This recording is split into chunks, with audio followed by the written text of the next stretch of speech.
parts of the game we know and love. I'm your host, Camille Salazar-Hadaway, and it's my pleasure to welcome you to our showcase, the reveal of all of our plans for the year to come. And let's just say, there's a lot to talk about. To celebrate our Year 7 kickoff, we'll be giving you a gift to thank you for being a part of this amazing community.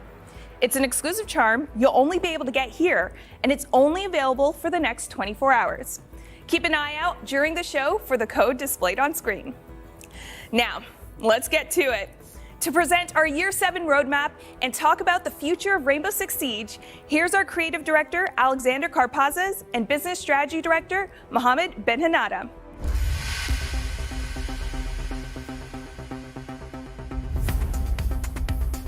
Year 7 is huge for us, and we've learned a lot with Year 6. First of all, this is the first year where we've completely worked from home as a team, and with that brings so many challenges. So now that we're really comfortable in the cadence of content that we're bringing to the game, we want to step that up with Year 7. What that means is we're bringing in a lot of new content and we're bringing in a lot of impactful features. We've worked extremely hard on the core of the game and we're really proud of where it's at. But it also means that Year 7 is now the time to add to it to make sure that new players feel welcomed, and we're focusing on anti-cheat and player protection to make sure everybody who is playing the game feels like they belong, that they can still contribute to the game, and the game's still fun to play on top of that core. So this is something that we really want to dedicate ourselves to, on top of really big and impactful features that are coming every single season.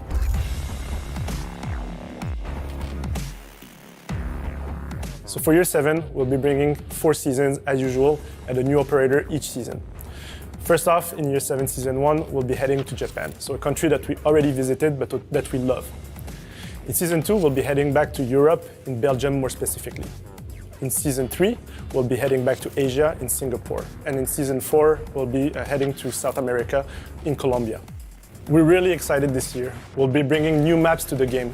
This has been a long time, actually 3 years that we have brought new maps into Siege. First off, in Season 1, we'll be heading to an Irish country club. In Season 2, we'll be trying something different. We'll be going to Greece, but on a team deathmatch map. So this is something we'll obviously gather your feedbacks, as this is new for us. And in Season 3, we'll be heading to Singapore, so the same country as the operator. So for events, we'll be bringing a seasonal event every season, as we usually do. This being said, since we are doing a lot of efforts in bringing new maps to the game, we'll be using our favorite events with new gameplay modifiers and new customization. We might have a surprise or two during the year for new events. And as far as arcades go, we'll be bringing new arcades into the game and on a more frequent basis.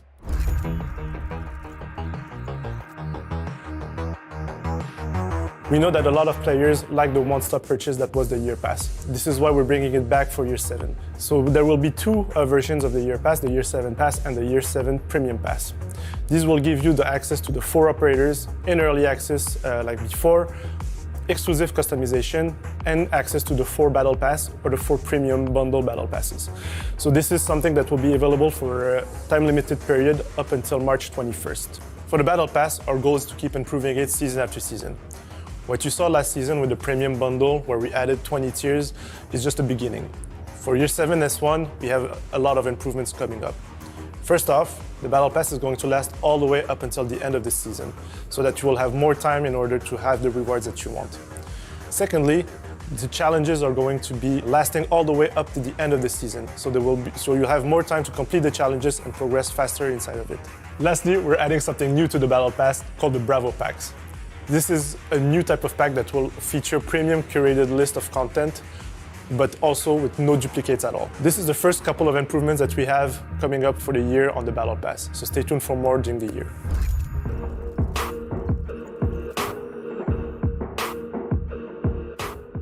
The last couple of years, we've focused on the simulation and on the end-of-year tournament. This year, you see a huge divide between Nighthaven and the Rainbow Six Siege squad. And because of that, Harry's now breaking up Rainbow Six into smaller squads. You'll see team captains leading in a specialized force, and they'll start moving across the globe, doing what they've been trained to do, to put their lives on the line. And that brings a lot more focus on their military background, and you'll see an arc of storytelling throughout the year. With this change, you'll see operators interacting with each other more often, and you'll see each squad take on a unique identity that you can follow along and also root for them as they go out into the world.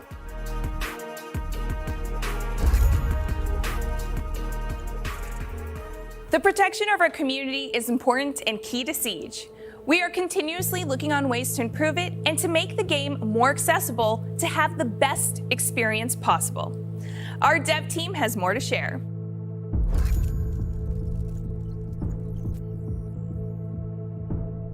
Player protection, c'est un sujet qui est très important pour nous à Rainbow Six Siege, mais aussi à Ubisoft. Ce faisant, avec l'équipe Player Behavior et des services internes à Ubisoft, nous avons travaillé sur un set d'options qui seront mis en place en dehors du jeu, mais aussi à l'intérieur du jeu. Le premier permettant d'augmenter votre vie privée au niveau compte. Le deuxième permettant de protéger votre gameplay privacy, tout en jouant. Avec le lancement de la saison 1, nous ferons aussi des améliorations au niveau de la détection des abus qui sont effectués par des joueurs et qui déconnectent juste après les avoir faits. Un bon exemple est le cas d'un joueur se connectant à un match, lançant une frag grenade de façon à blesser un teammate et se déconnectant pour éviter toute sanction. Ce n'est pas acceptable à l'heure actuelle. Nous allons donc améliorer nos détections de façon à neutraliser cette frag grenade afin qu'elle ne pénalise pas un joueur fair. Match replay est un super système qui a été ajouté au sein de Rainbow Six Siege.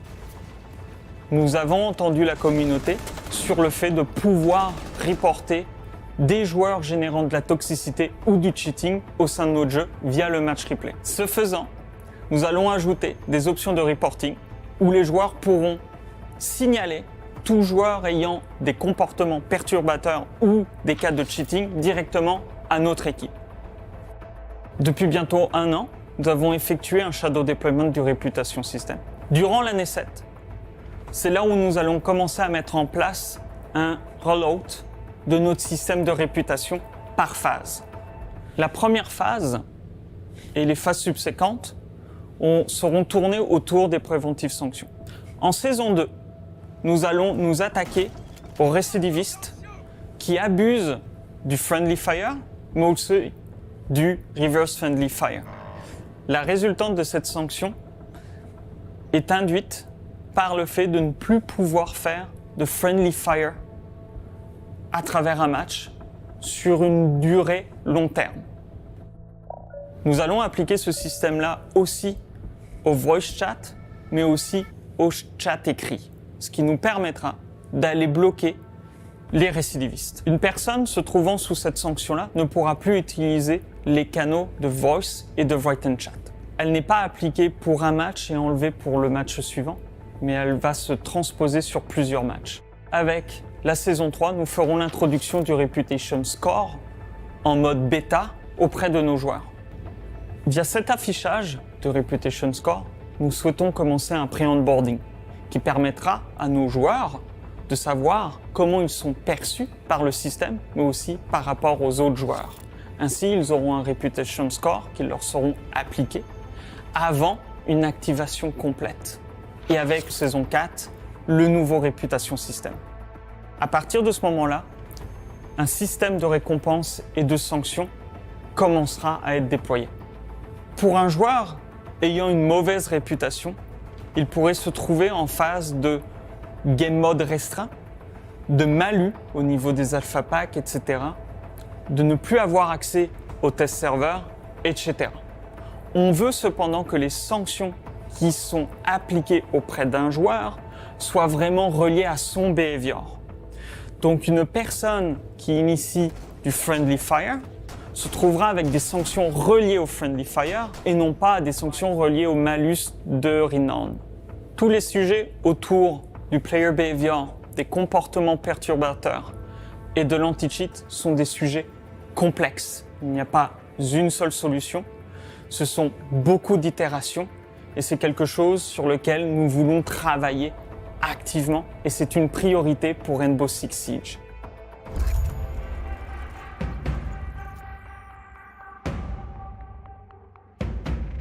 Accessibility is something that is really important for us, as we want any players that want to enjoy Siege to be able to do so. In order to do that, we'll be bringing two improvements to the game. First off, the side colors. The side colors is something that we've already added to the game. This time around, we're improving it to make sure that it's as clear as possible and give more customization and options to the players. As for the team colors gadget, what we want to do with this is that we want to make it clearer for the players which gadgets belong to which team. In order to do so, the gadgets will be colored for your team versus the enemy team. This will make sure that, as a player, I understand way more what is going on the battlefield. We know that there's a lot of players that are colorblind, so we want to make sure to give them options in order to be more inclusive as a game for everyone.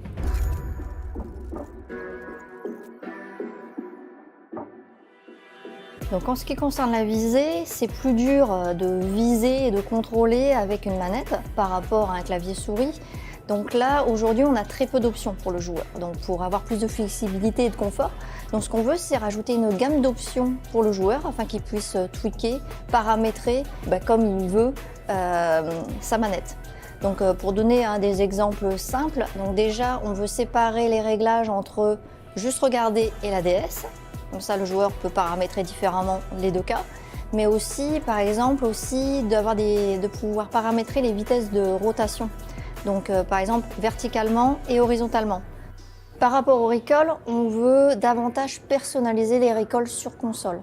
Parce qu'aujourd'hui, on applique une valeur stricte arbitraire de 20% en moins de recall pour les joueurs console, et on veut sortir de ça. Donc on veut vraiment prendre les weapons et puis les paramétrer de manière individuelle, comme on le fait déjà sur PC. Les joueurs PC peuvent paramétrer le champ de vision de 60 à 90.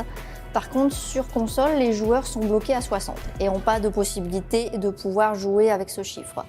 Donc ça, c'est une frustration pour les joueurs, c'est quelque chose qu'ils demandent depuis très longtemps.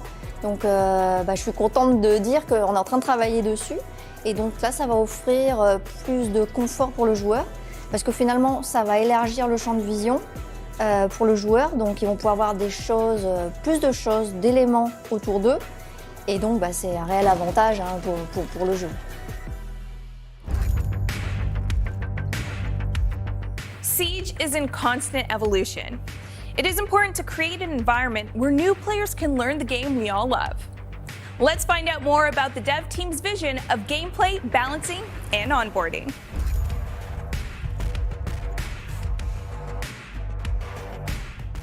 So for year 7, we are adding 3 main things. So first, we will add a team deathmatch playlist to the offer.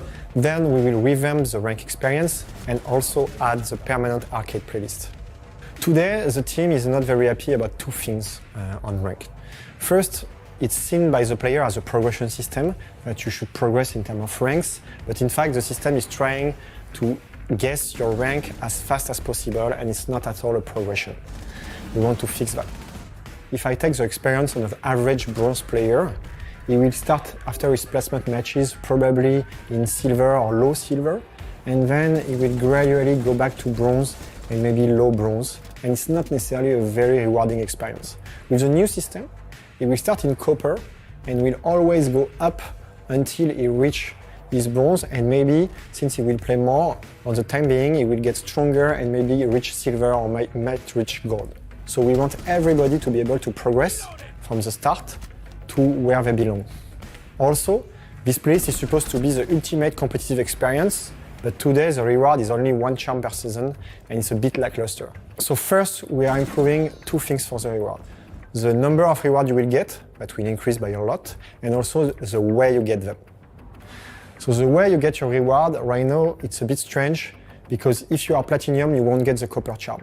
So it makes the copper charm as rare as the platinum charm, and it doesn't make any sense. So if you are platinum in the new system, you will get all the rewards from the previous rank: gold, silver, bronze, and copper. We are making every rank 100 points from each other, and we are putting a reward for each rank. So it means that gold 4 will get a reward, gold 3 will get a reward, gold 2 will get a reward, and so on. So you will always be in the reach of your next reward. So right now, the current target for the new rank system is year 7, season 3. So in year 7, what we want to do is to offer more variety in terms of content to the Siege player, because we have many playlists that are very serious, you know, even Quick Match is a bit serious. But players, they are asking for a more relaxed experience, you know, fun, more variety, less stress, and we are trying to give them that this year. So first, like I said, we are adding the Team Deathmatch. That will be a permanent playlist. We tried for 2 years now to add arcade in the game. That was very short time, but we see a demand from the community to replay those arcade more often.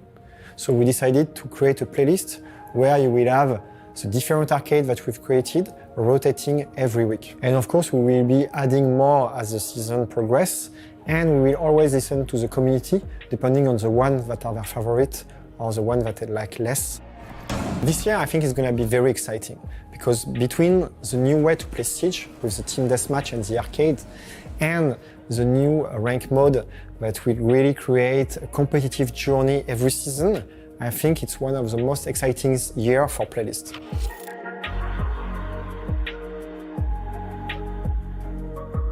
So onboarding on Siege is a very complex issue because Siege is a very complex game. We need to make sure that we don't mask how complicated the game is and make sure that we prepare a player for their first PvP match, and so that they contribute towards their team and they understand why Siege is fun and why it's been around for as long as it has. A few facets that we're looking into, one would be learn areas.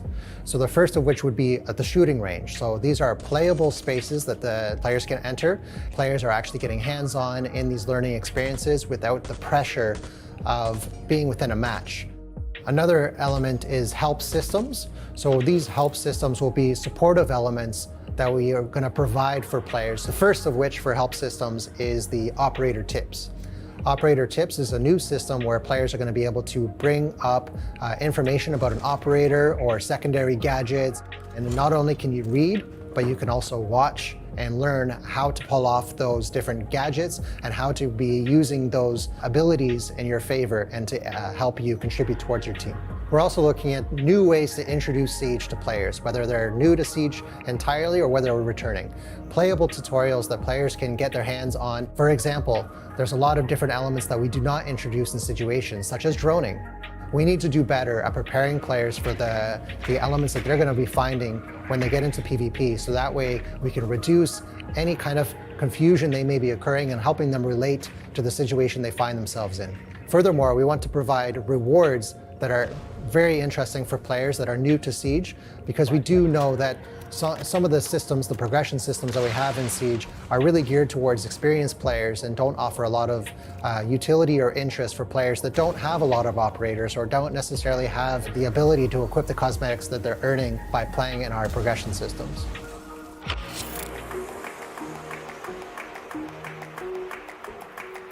Aujourd'hui, on a une équipe dédiée qui s'occupe de l'équilibrage du jeu, qui se trouve à Barcelone. Et donc, cette équipe, elle s'occupe d'ajuster, de retravailler, de modifier les caractéristiques des armes et des opérateurs, que ce soit leur habilité principale ou les génériques gadgets. Et aussi, elles améliorent et créent de nouveaux systèmes. Donc pour la NS7, on a beaucoup de rework. Donc d'abord, en ce qui concerne les opérateurs, donc on a déjà communiqué sur Valkyrie et Goyo qui vont arriver début d'année. Mais aussi, nous travaillons par exemple sur Zero pour que sa caméra n'auto-perce automatiquement la surface, mais que ça soit un choix du joueur, donc que ça soit manuel. Nous avons aussi Bandit, donc de pouvoir déployer une batterie, plusieurs batteries sur un même mur. Nous avons Dokebi, donc Dokebi qui puisse affecter les joueurs éliminés par son appel. Et le gros rework là en cours, c'est Thatcher. Pour Thatcher, ce qu'on voudrait, c'est d'augmenter le plafond de compétences pour l'utilisation de son gadget. Parce qu'aujourd'hui, c'est un throwable, on peut lancer de très loin, l'effet est très grand et ça passe à travers les murs. Donc il n'y a pas beaucoup de risques avec Thatcher. Thatcher aussi est beaucoup banni, donc c'est quelque chose qui aussi nous dérange. Donc c'est pour ça qu'on est en train de travailler Thatcher. Donc on a eu plusieurs itérations. Donc pour Thatcher, notre prochaine itération qu'on doit tester, c'est finalement là, c'est pas de garder la MP grenade, mais pouvoir aussi la cooker. Donc plus on la cook, qu'on la garde dans la main, plus son range va être grand. Donc son aire d'effet.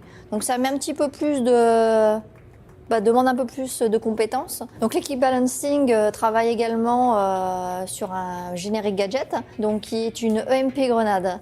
Donc ça, c'est pour faire une alternative à Thatcher. Donc un peu comme ce qu'on fait déjà dans le jeu, où on a Termite et Hibana, Maverick, et on a proposé récemment le générique gadget Heartbreach. Nous, notre objectif est que chaque décision du joueur repose sur un processus réfléchi. Donc de réfléchir aux bons outils par rapport à la situation. Donc c'est pour ça que nous, on est en train de regarder pour rendre les opérateurs, réduire les opérateurs bons à tout faire. Parce qu'on ne veut pas que chaque opérateur puisse répondre à toutes les situations.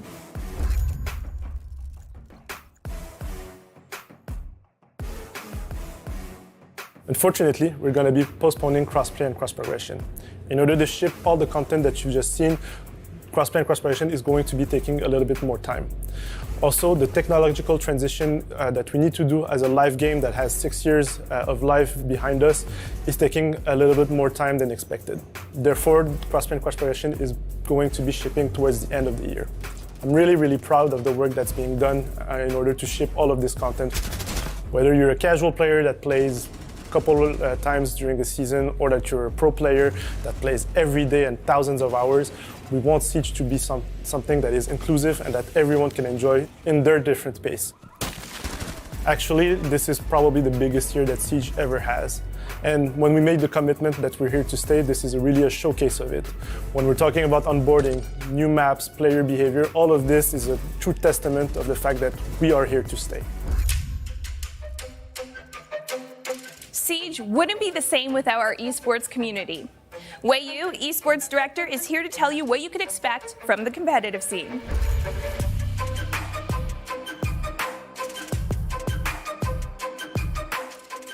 We have a lot of features planned for esports and viewership engagement.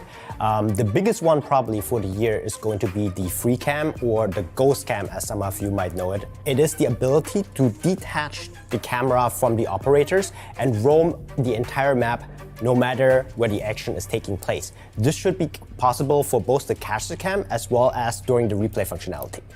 So when it comes to the replay functionality, we're trying to make a lot of different changes to improve the overall quality of life, just to make the usage easier. The main thing we want to tackle with the replay functionality is the backward compatibility. Right now, when a hotfix comes out or a new patch arrives, the replay files become unusable.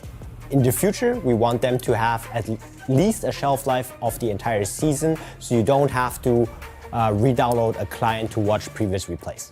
When it comes to our competitive roadmap this year, we already know the destinations for our 3 majors. The first major will take place in North America.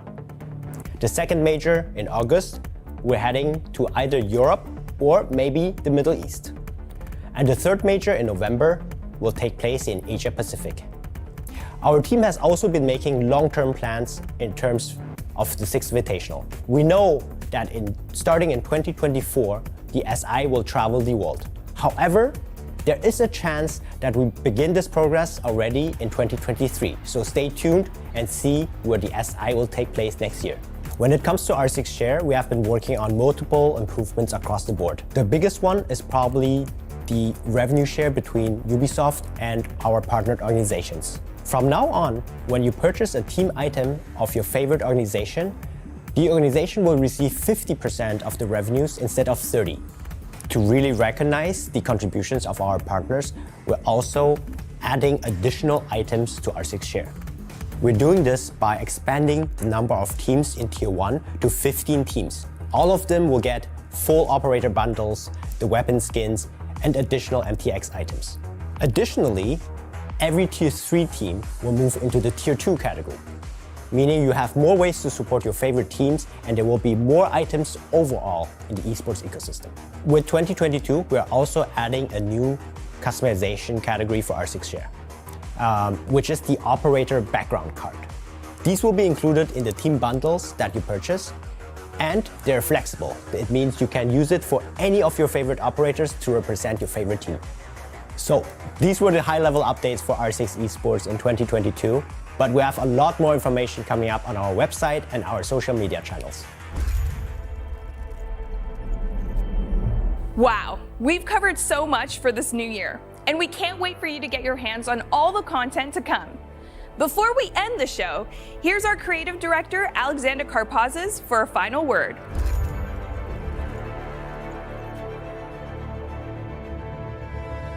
So the roadmap brings a lot of visibility, and we also want to continue our improvement in communicating with you, the community, and the players every single time that we make a change. So you'll see the roadmap change every single season as we update it when we want to add new things, but also with the nature of a live game, things do change and we do shuffle things around. So you'll see at the start of every season, we're going to update this message and make sure that you're up to date with what we're doing. We're immensely excited about what's to come in Siege, and you can also expect a few more surprises along the way, because the Siege team will never rest on its laurels. We're always pushing what needs to come next, as well as listening to you, the community. Siege is a live game, and we'll always be evolving. What's important to us, though, as a team, is to make sure that we keep on pushing ourselves to deliver more and more, and to make sure that what's there keeps on getting better. And year 7 is going to be huge for us. And beyond year 7 is going to be even bigger. We want to make sure that we're entirely ambitious in what we set out to do for Rainbow Six Siege. My love for this game and the team's dedication means that we'll always be pushing for more on Siege. We'll always try to push ourselves to do better and to give more to you, the community. And that's our promise to you, to be bigger and better in year 7 and in the future years to make sure that Siege is here to stay.